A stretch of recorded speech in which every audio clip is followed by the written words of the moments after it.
नमस्कार, मैं अंजलि मिश्रा। स्वागत है आप सभी का हमारे चैनल में। कांग्रेस नेता संदीप दीक्षित ने आम आदमी पार्टी के नेता संजय सिंह और आतिशी के सामने एक शर्त रख दी है। ये पूरा मामला जो है मानहानि से जुड़ा हुआ मामला है, जिस मामले में अब वो मुकदमा जो है नहीं चलाएंगे, ऐसी बात कर रही है। वो कह रहे हैं कि मैं नहीं चलाऊंगा मुकदमा, लेकिन इसके पीछे जो है एक शर्त है, यानी वो शर्त उन्हें माननी पड़ेगी और उसके बाद संदीप दीक्षित जो है वो मुकदमा मानहानि का वो वापस ले सकते हैं। इसके बारे में वो सोचेंगे। और ये जो है उन्होंने जो शर्त रखी है वो ये है कि जो भी बयान संदीप दीक्षित के खिलाफ संजय सिंह और जो है आतिशी ने दिए हैं, उन मानहानिकारक बयानों को उन्हें वापस लेना होगा। अगर संजय सिंह ऐसा करते हैं तो फिर संदीप दीक्षित सोच सकते हैं कि उनके खिलाफ ये मुकदमा वापस लिया जाना है कि नहीं। जी हाँ, बिल्कुल सही सुना आपने। आपको बता दें कि हाल ही फिलहाल में दिल्ली विधानसभा चुनाव के मद्देनजर जब बयानबाजियों का दौर देखने के लिए मिला, उस दौरान ही संजय सिंह, बकायदा आतिशी, इन सभी ने प्रेस कॉन्फ्रेंस करके संदीप दीक्षित पर कई तरह के आरोप लगाए। उन्होंने संदीप दीक्षित को बीजेपी की बी टीम बताते हुए बीजेपी से कई तरह और कितने सारे पैसे लेने के आरोप लगा दिए। उन्होंने कहा कि ये बीजेपी से बहुत सारे पैसे लेते हैं और उसके बाद आम आदमी पार्टी के खिलाफ बोलते हैं।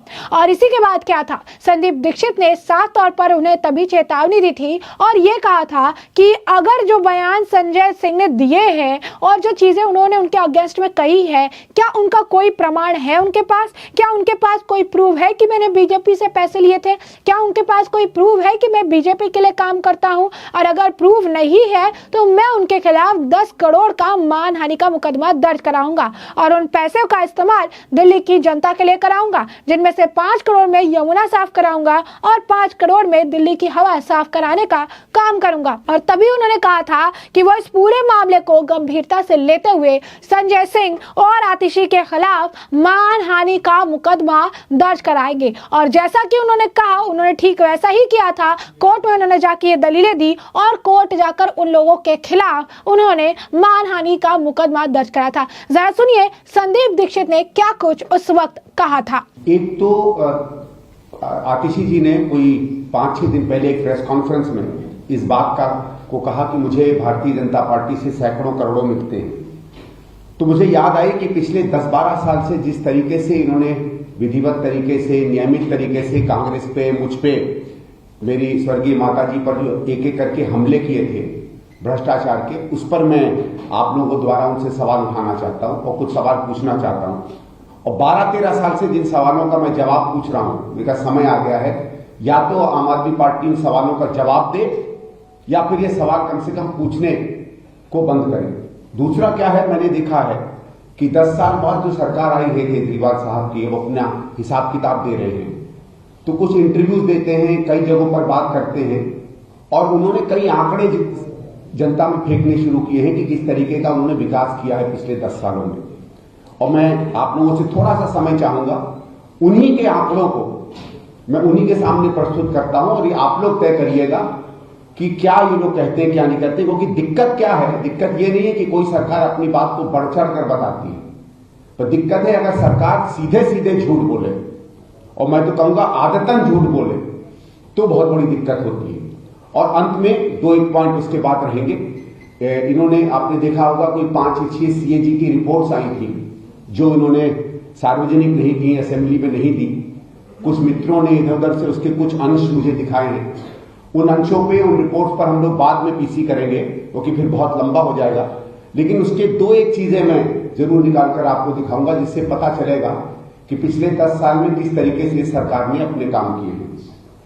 सबसे पहला जो एक सवाल ये बार बार करते हो, इस पे सवाल पूछना इसलिए आवश्यक है क्योंकि इस बात को लेके ये करप्शन की सारी चीजों को मोड़ते हैं। ये कहते हैं कि साहब हमारे पास एंटी करप्शन ब्यूरो नहीं है, जिस कारण से हम कुछ नहीं कर पाते।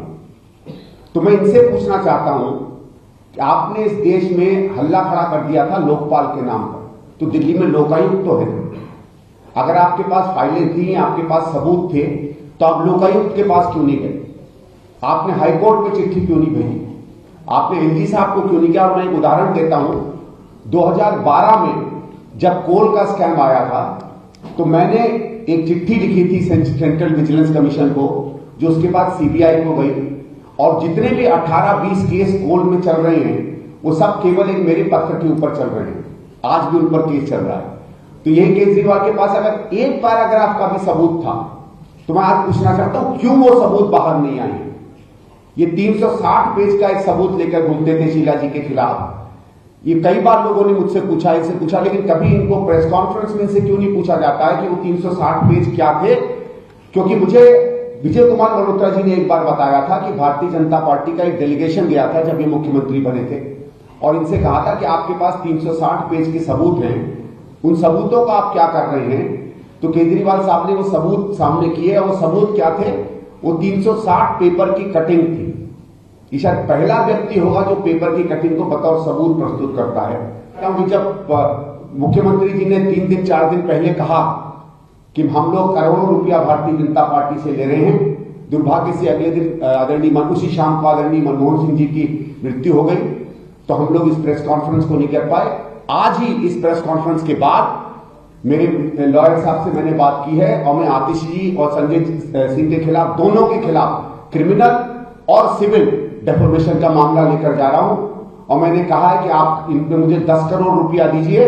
वो 10 करोड़ रुपया में 5 करोड़ हम यमुना क्लीनिंग में देंगे, यमुना जी की सफाई के लिए डोनेट कर दूंगा और बाकी का 5 करोड़ जो हवा जहरीली हो रही है उसके लिए डोनेट करूंगा। तो जैसा कि आपने सुना कि संदीप दीक्षित जो है वहां पर बोलते नजर आए थे कि वो इनके खिलाफ जो है जिस तरीके के बयान उन्होंने दिए हैं, उनकी मानहानि जो है की है, उन्होंने उनकी प्रतिष्ठा को ठेस पहुंचाया है, तो ऐसे बयान को लेकर वो कोर्ट जाएंगे और उन्होंने कोर्ट का रुख भी किया था। इसके बाद जो आम आदमी पार्टी है उनके नेताओं ने भी दीक्षित की आपराधिक शिकायत को जो है आप नेताओं ने दीक्षित की आपराधिक शिकायत को संज्ञान में लिए जाने पर बहस के लिए समय भी मांगा था, जिसके बाद अदालत में वही वो गए थे, उन्होंने अनुरोध किया था। अब इस पूरे मामले की सुनवाई 6 फरवरी तक के लिए स्थगित कर दी गई थी, यानी 6 फरवरी को इस पूरे मामले पर कोर्ट द्वारा सुनवाई की जाएगी। संदीप दीक्षित जो है दिल्ली विधानसभा चुनाव में पूर्व मुख्यमंत्री अरविंद केजरीवाल के खिलाफ नई दिल्ली सीट से जो है चुनाव लड़ रहे हैं। दीक्षित के वकील ने अतिरिक्त मुख्य न्यायिक मजिस्ट्रेट पारस दलाल के समक्ष दलील दी थी और न्यायिक मजिस्ट्रेट ने कहा था कि दोनों पक्ष अदालत के बाहर समझौता की संभावना जो है वो तलाशने के लिए स्वतंत्र है। और अदालत ने यह भी कहा था कि आरोपियों के वकील ने कहा है कि उन्हें दी गई शिकायत में कुछ पुष्ट जो है वो अधूरे है, यानी उन्होंने कहा था कि आप इसके बाहर भी अगर इसे चाहे तो सुलझा सकते हैं। और अब संदीप दीक्षित ने इस मामले में ये कहा है कि वो मामले को सुलझाने के लिए तैयार है, लेकिन उन्होंने शर्त रखी है कि जो बयान संजय सिंह ने दिए हैं उनके खिलाफ, आतिशी ने जो बयान दिए हैं, उन मानहानिकारक बयानों को उन्हें वापस लेना होगा। अगर वो इसे वापस लेते हैं तो फिर जो है उसके बारे में संदीप दीक्षित सोचेंगे। शिकायतकर्ता के वकील को शिकायत की पत्री जो है देने के बाद दूसरे पक्ष को उपलब्ध कराने का भी निर्देश दिया गया था। दोनों पक्ष सुनवाई की अगली तारीख से पहले अदालत के बाहर समझौता भी कर सकते हैं, ऐसा भी जो है कोर्ट ने कहा था कि आप स्वतंत्र हैं, अगर आप चाहे आपस में इसको सुलझाने के लिए तो आप सुलझा सकते हैं। अदालत ने आप नेताओं के अनुरोध पर मामले की सुनवाई भी 6 फरवरी तक के लिए स्थगित कर दी थी, यानी इस मामले की अगली सुनवाई 6 फरवरी को होगी और उससे पहले दोनों पार्टी जो है आपस में इसे सुलझाने के लिए स्वतंत्र है। अब ऐसे में आपको हमने बताया कि किस तरीके से कांग्रेस के नेता संदीप दीक्षित ने अब आम आदमी पार्टी के नेता संजय सिंह और आतिशी को शर्त रखी है उनके सामने और कहा है कि अगर ये शर्त मंजूर करते हैं तो फिर उनके खिलाफ जो ये मानहानि का ये जो मुकदमा है वो नहीं चलाने के बारे में सोचेंगे, लेकिन जब वो शर्त मान लेंगे उसके बाद ही वो सोचेंगे। अब ये देखना दिलचस्प होगा कि संदीप दीक्षित के इस ऑफर पर, इस शर्त पर क्या कुछ प्रतिक्रिया जो है संजय सिंह और आतिशी के तरफ से आती है, जिससे कि हम आपको रखेंगे अपडेटेड। फिलहाल के लिए हमने आपको जो ये पूरा मामला है ये बड़ा विस्तार से बताया है कि ये पूरा मामला क्या है, किस तरीके से संदीप दीक्षित ने अब आतिशी और संजय सिंह के सामने शर्त रखी है। अब इस शर्त पर क्या कुछ रिएक्शन आएगा उससे हम आपको रखेंगे अपडेटेड। फिलहाल के लिए हमने आपको जो पूरा मामला है ये बड़े विस्तार से बताया है कि पूरा मामला क्या है और अब इस मामले पर आपकी भी जो राय हो हमें कमेंट सेक्शन में कमेंट करके जरूर से जरूर साझा करिएगा। धन्यवाद।